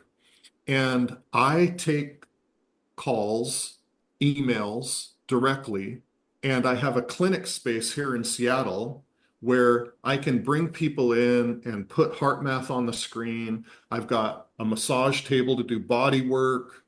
I do a trauma release practice called somatic trauma imprint release, which the acronym is STIR. I go in and stir it up because trauma is held in the fascia. The energetic trauma is held in the fascia, the memory of it, so that we can survive it next time, like I said.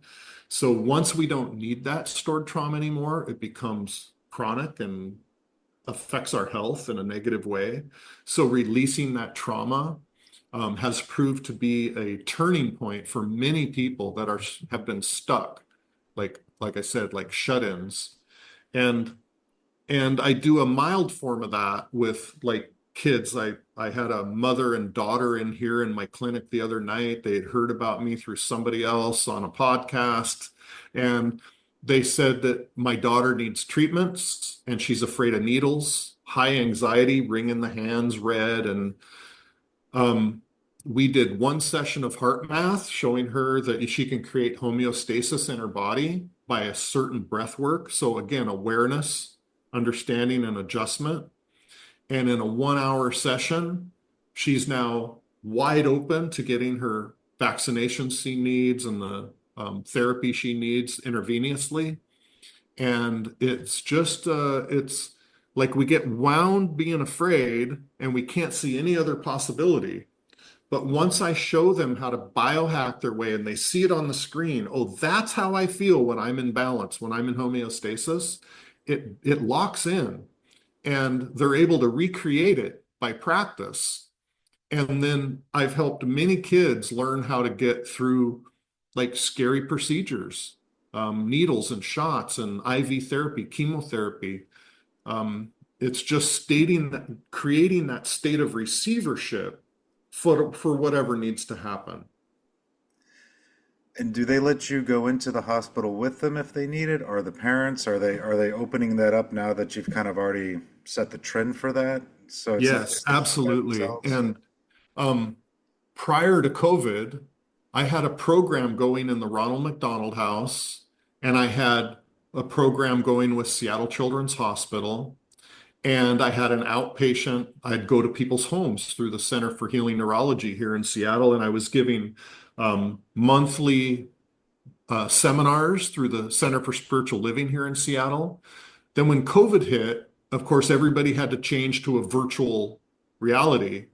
And I started doing everything online and didn't meet with people. I started doing home care where instead of having people come see me, I would go see shut-ins and actually help them with doing laundry and making tea and meals and things like that, and having an impact in their life one-on-one. And now that COVID's over and things are opening up, it's like, okay, it's time to get traction again, and I've made some life adjustments recently, and I'm absolutely grounded and heart-centered. I've got a great facility here in Seattle, so I can see people in person. I can go to their home. If, like you say, if I'm, it's like being a pastor. I can be called into a room for spiritual guidance, and I can go right in the hospital. I can go in the preparation rooms. But as long as I'm invited by the parents, Mhm. and that's always the case, it's never done without the parents' knowledge. And with it, are you ever thinking of the expansion of it? So, I mean, right now it's here in Seattle, but what about perhaps training others to do it across the country, expanding it further? Absolutely. I'm in the process of developing programs for teaching people stir, certifying them in stir. We're looking at like PhD programs to have it studied and implemented into Western medicine. There's a couple that are very interested in doing a documentary about this right now, and we're trying to get the word out. Absolutely. And there's a property in Seattle that's called the Talaris.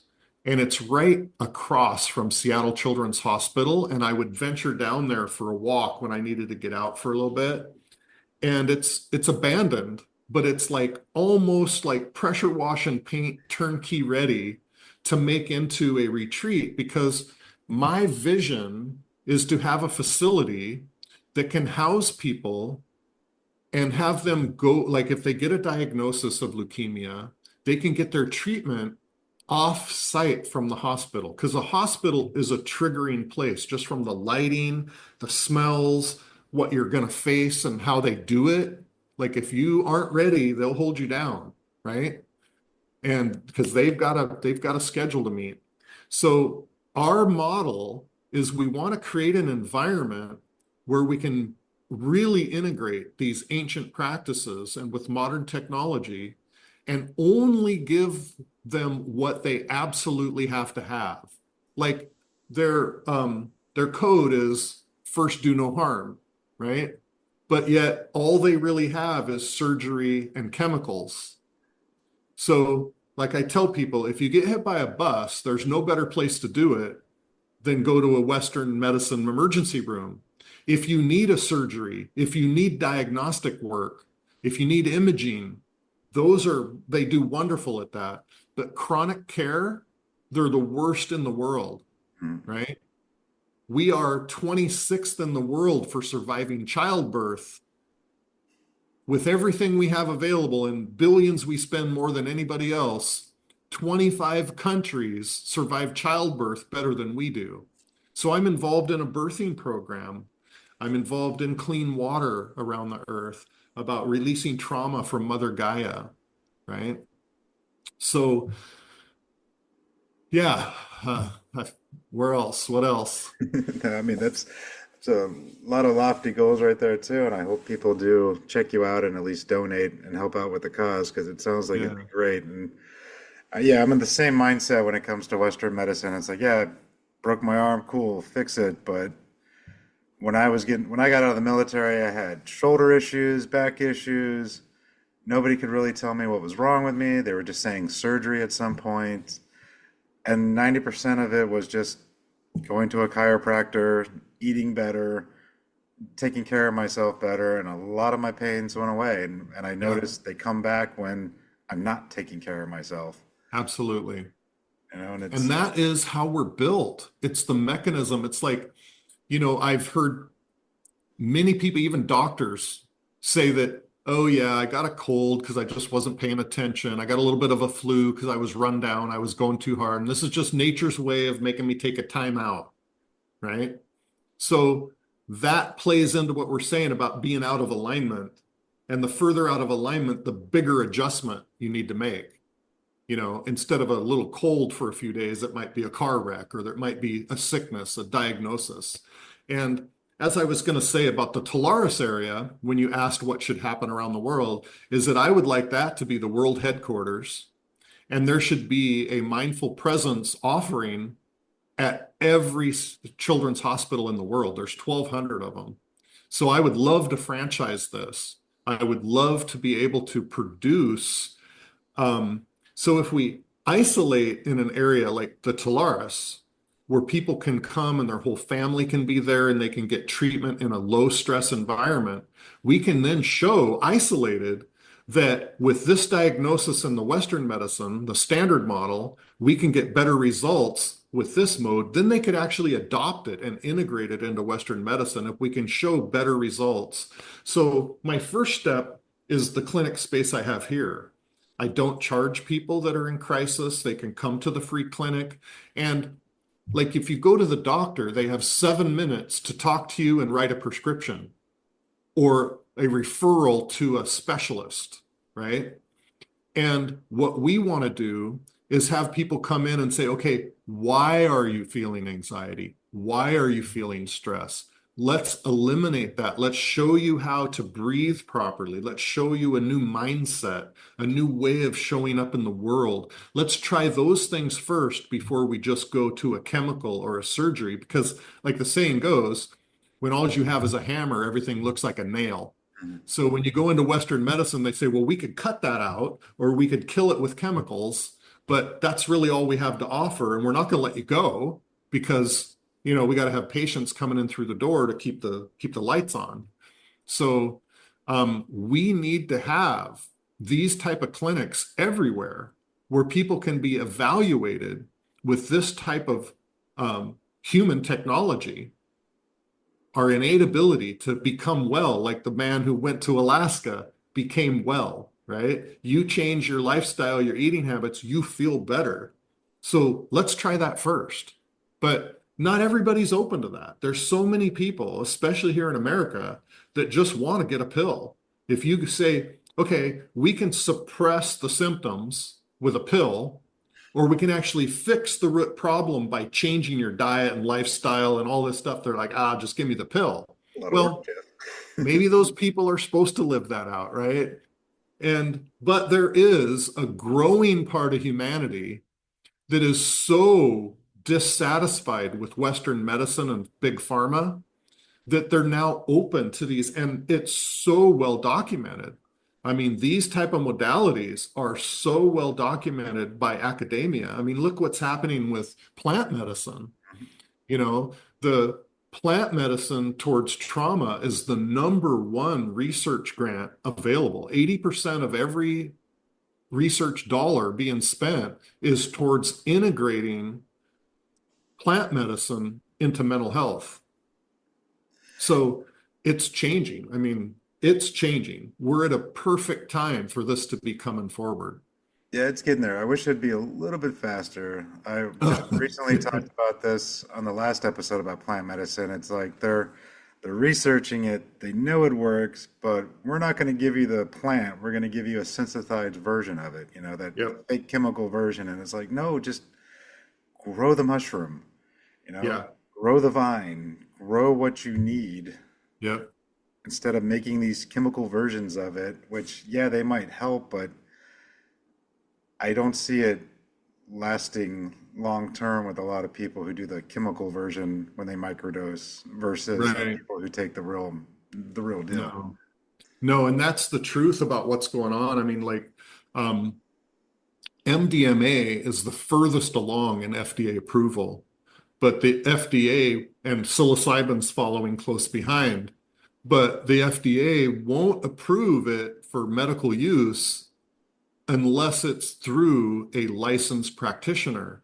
So, in order to take a mushroom journey and have it help with your trauma for therapy, you have to pay 25 grand for a therapist to run you through the preliminary and the integration and all that. So somewhere in the middle between, just having random people go out and picking mushrooms out of cow pies and eating them and just having a free journey and trying to heal themselves and $25,000, there's a happy medium somewhere.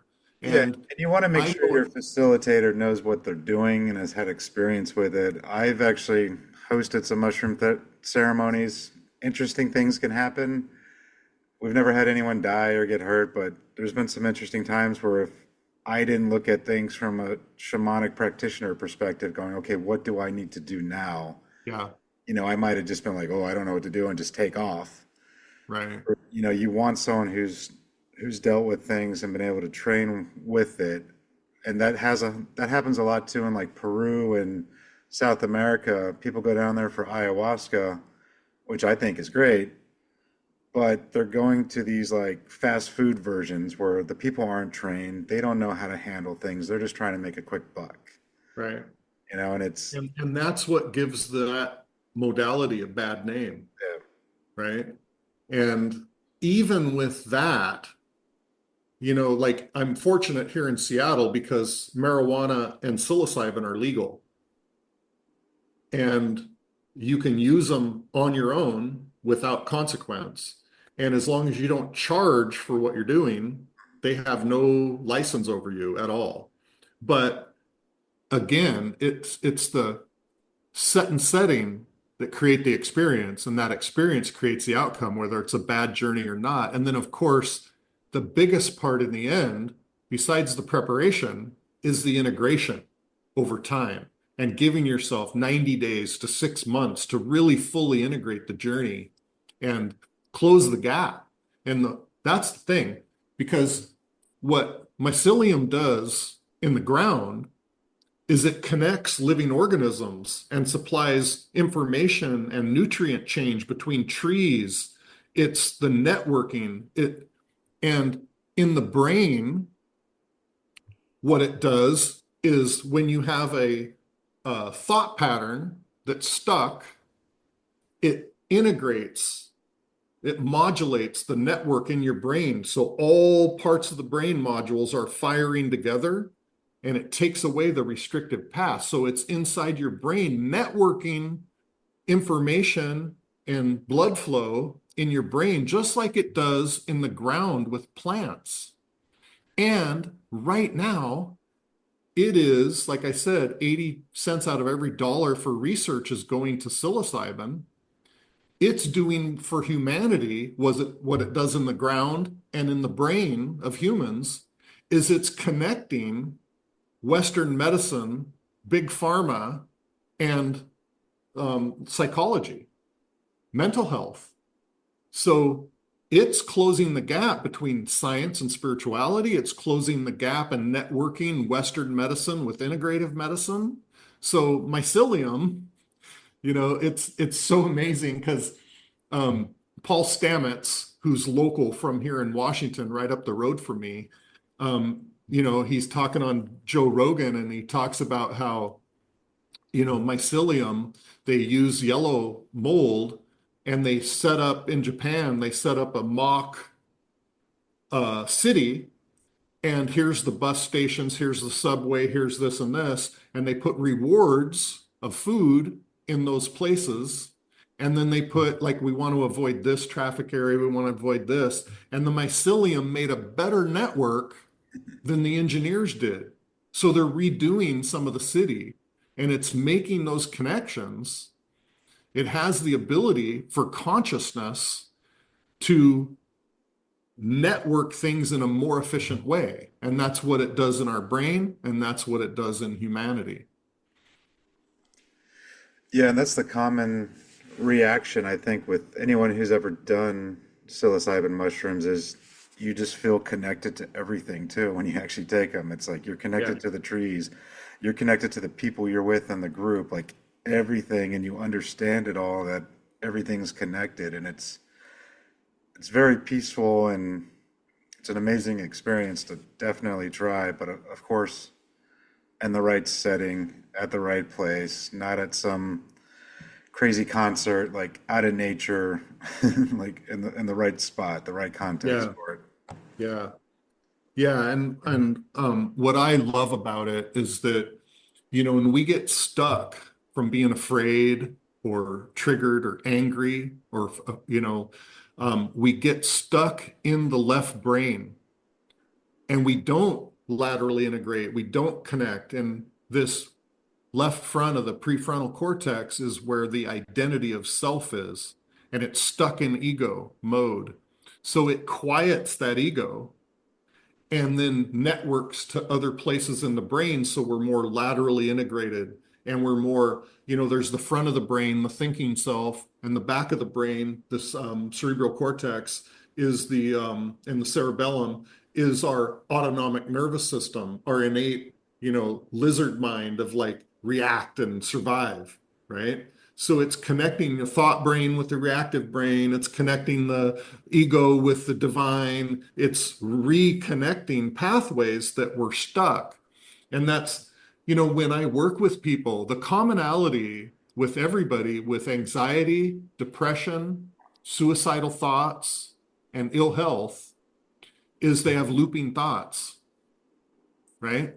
Now, looping thoughts, like I say, everything's a mechanism.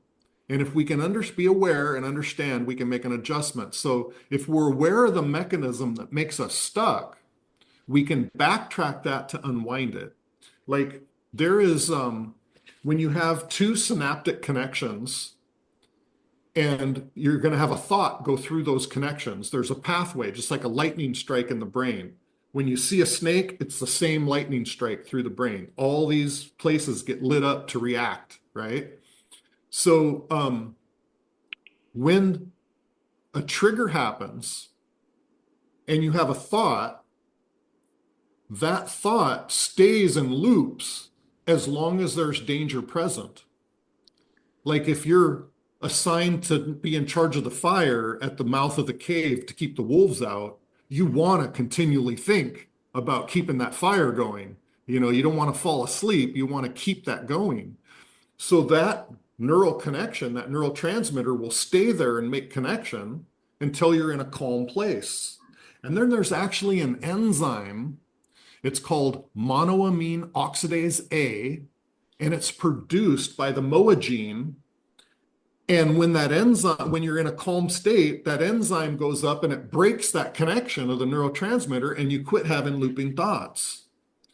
But what impairs that enzyme is trauma and stress and anxiety. So it's a self-fulfilling, self-propelling, stuck in that mode. So when we open to divinity, when we get in center, when our insula is aligned and our lateral integration, that's the physiology of our divinity. We're centered. Okay. So then we naturally, like if you're in a meditation and you have the thought, oh, I got to find my keys and I need a cup of flour and I need to buy groceries and we're behind on this bill. You have intruding thoughts.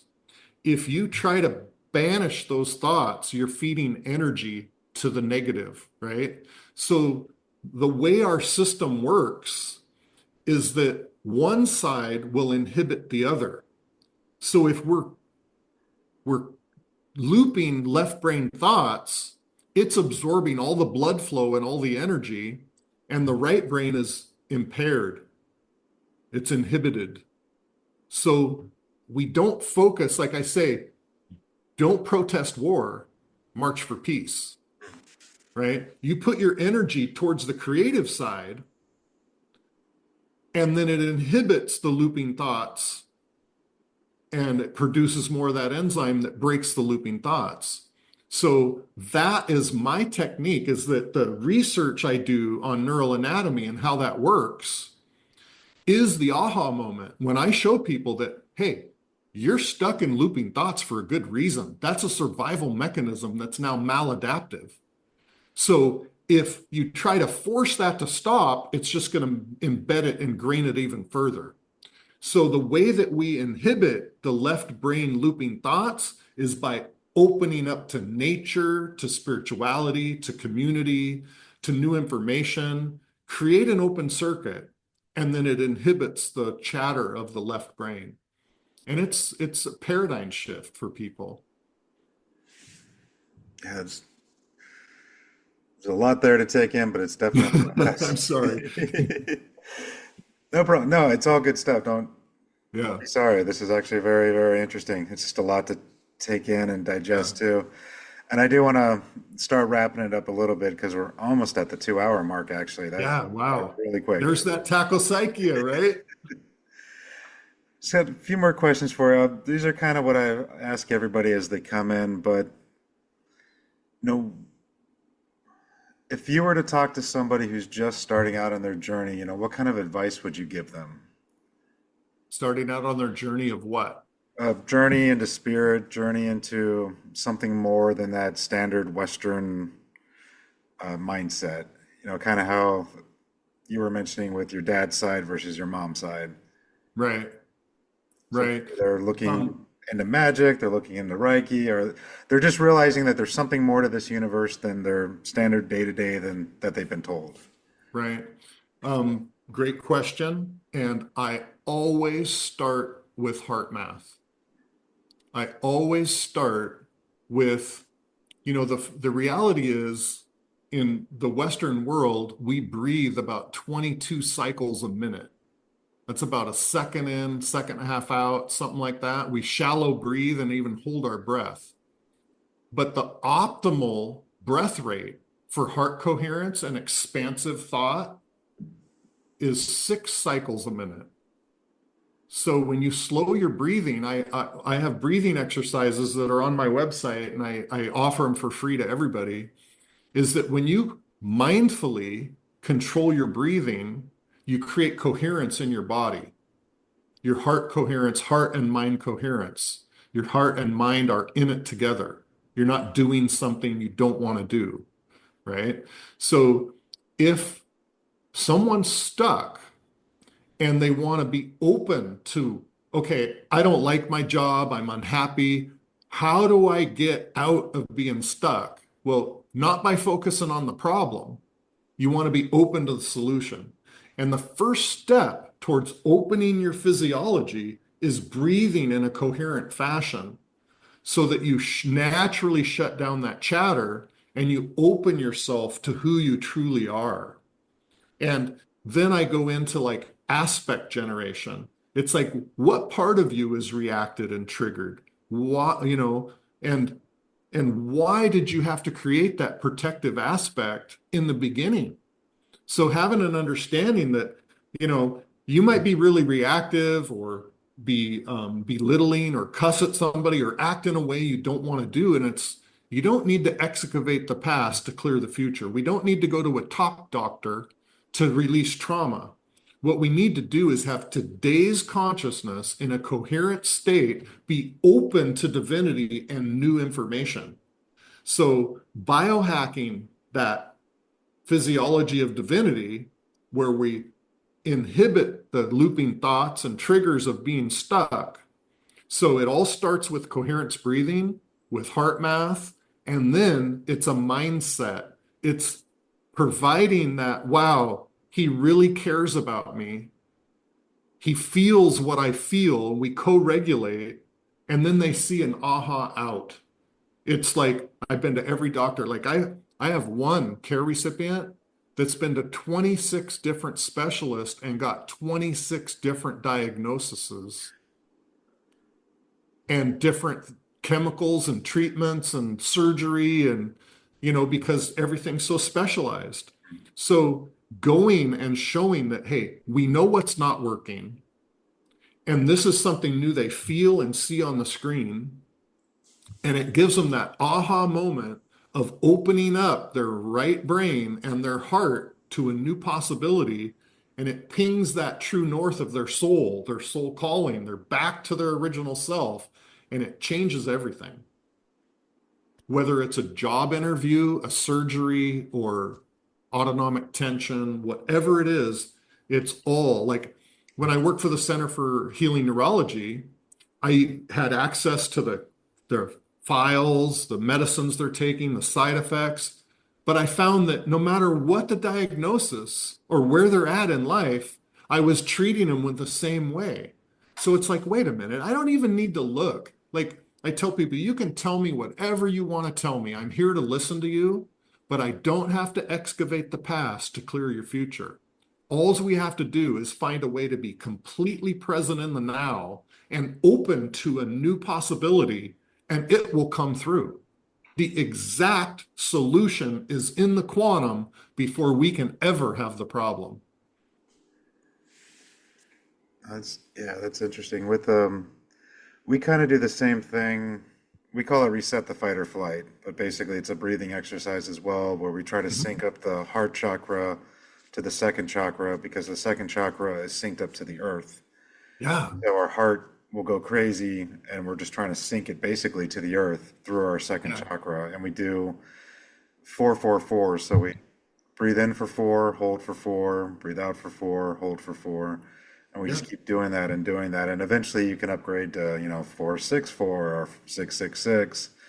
Before we actually do journey work, we might do 7-7-7, completely slowing down that breathing, Hmm. just holding it in place and getting deeper within ourselves. And we do that. I do that with a lot of folks. So sometimes you have to do that first before we can even move on to step 2.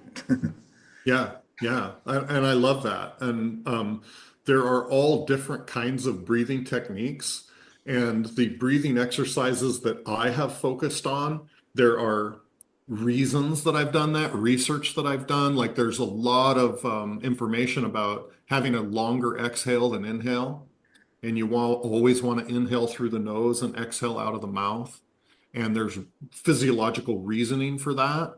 And I know that there's like the Vedic and all kinds of breathing exercises, pranayama, there's all kinds of breathing exercises out there, and they're more advanced for people who aren't stuck and triggered. So I keep it really simple and the same for everybody because it's like a place to start. You know, I have people that have been to India 3 or 4 times. They've gone to yoga masters, they've learned the breathing, but yet they're still stuck, right? And it's like I have to almost unlearn everything that they've learned and say, wait, man, let's just reset and start from the beginning. You know, you can go to your advanced breathing later, but let's start here because this works. It's a basic reset of your system. Like my reset breathing is a 4-second inhale through the nose as sharp as you can. And what it does is it triggers the sympathetic nervous system at a higher place in fight or flight than it was. And then I have a 8-second oral exhale, making a sharp, loud O sound. And the O sound, the vocal cords vibrate the vagal nerves and release serotonin into the bloodstream and actually spray it directly on the heart.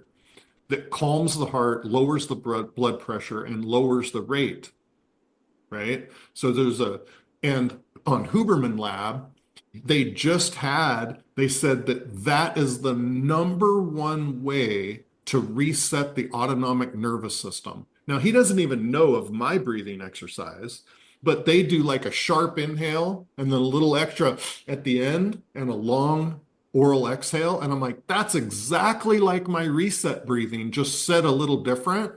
But they're documenting that that type of reset breathing is the number one way to reset the autonomic nervous system when it's stuck or fight or flight.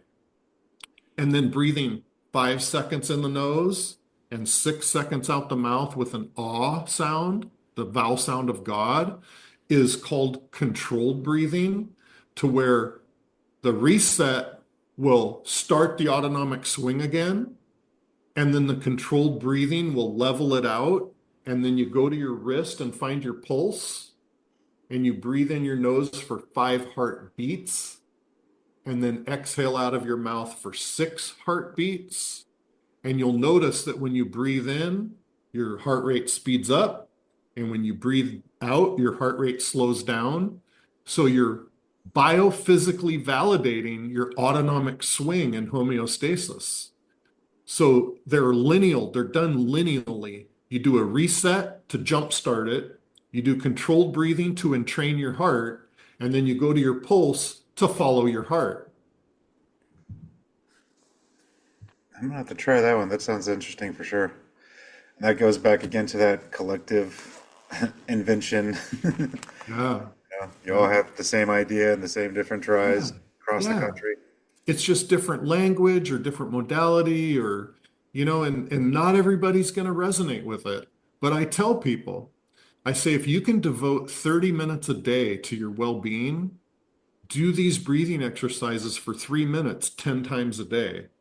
And then it wires it in. Like the heart has precognitive intelligence through your autonomic consciousness. It senses the environment up to 6 seconds precognitively, and it communicates its intelligence from the heart intelligence to the brain and mind body in 8 different ways. Okay. And the vagal nerves are one of them. Biophysical is another because the pressure of the pump. So when we put our hand on our pulse and we count heartbeats, we're creating neuroplasticity between our heart and our mind. And the more you do it, it's like I tell kids or anybody, I just told the mom the other day that the first time you do something, it's like walking through tall grass. You can turn around and you can kind of see where you went.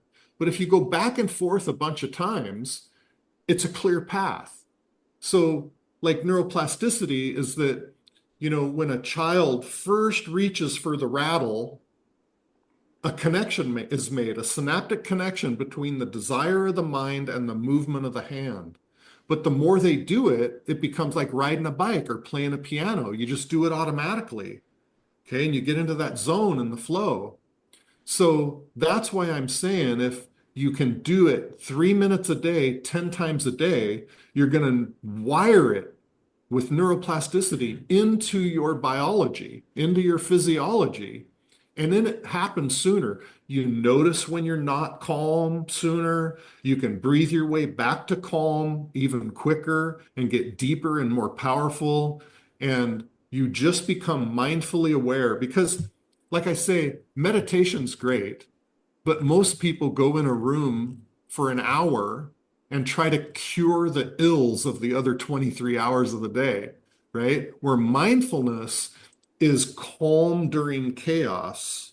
And that's what heart math teaches, how to maintain homeostasis even in chaos. So that's what I call the calm at the eye of the storm to fit through the eye of the needle.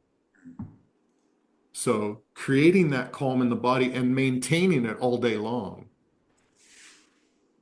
Because really, if you look at it in the opposite way, if you get up and you have a thought of, oh my gosh, I got to pay rent, you start panicking as soon as you wake up, you're going to dwell in that negative blood chemistry for an hour or more or all day.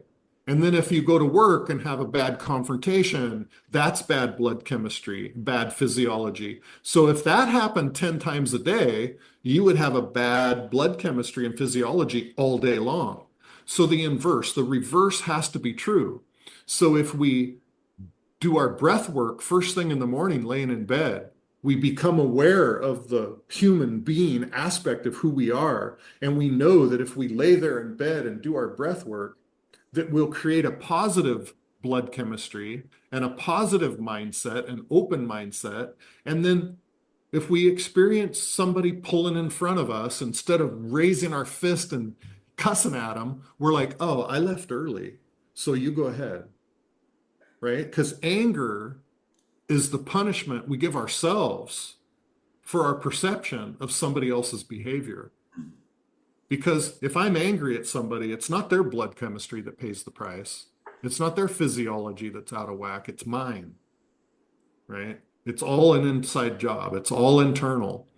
So that's what we have the power over is our own physiology, our own blood chemistry, and how we present ourselves in life.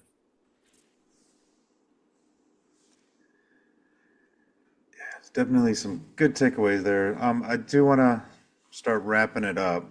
Okay. I feel like if we could just keep going for another 4 hours. I think we could, Jeremy. I really think we could, but we got Might to have to put do it a in part two. bite-sized pieces, right? So we might have to do a part two. But I'm always open for more. it was definitely very interesting. A lot of good stuff there, and I really do hope people check out your nonprofit. I'm going to put all the links in the show notes. If you want to, though, just go ahead and tell people again where they can find you if they want to reach out to you. But again, I will put all this in the show notes. Yeah, yeah. The website is mindfulpresence.org. Presence is spelled like gifts, kind of a play on words, TS at the end instead of CE.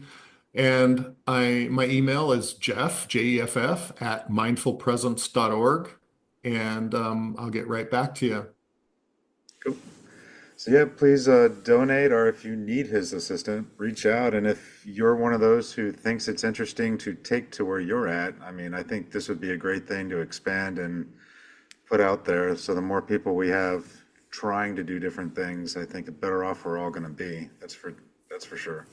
Absolutely. And Jeremy, I really appreciate you and what you're doing, and I'm happy to be here and support in any way I can.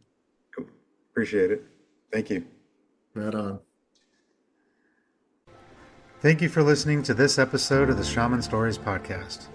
If you have any interest in the services that I provide or the services of my guest, please click the link in the show notes below. Thank you. And until next time, have a good journey.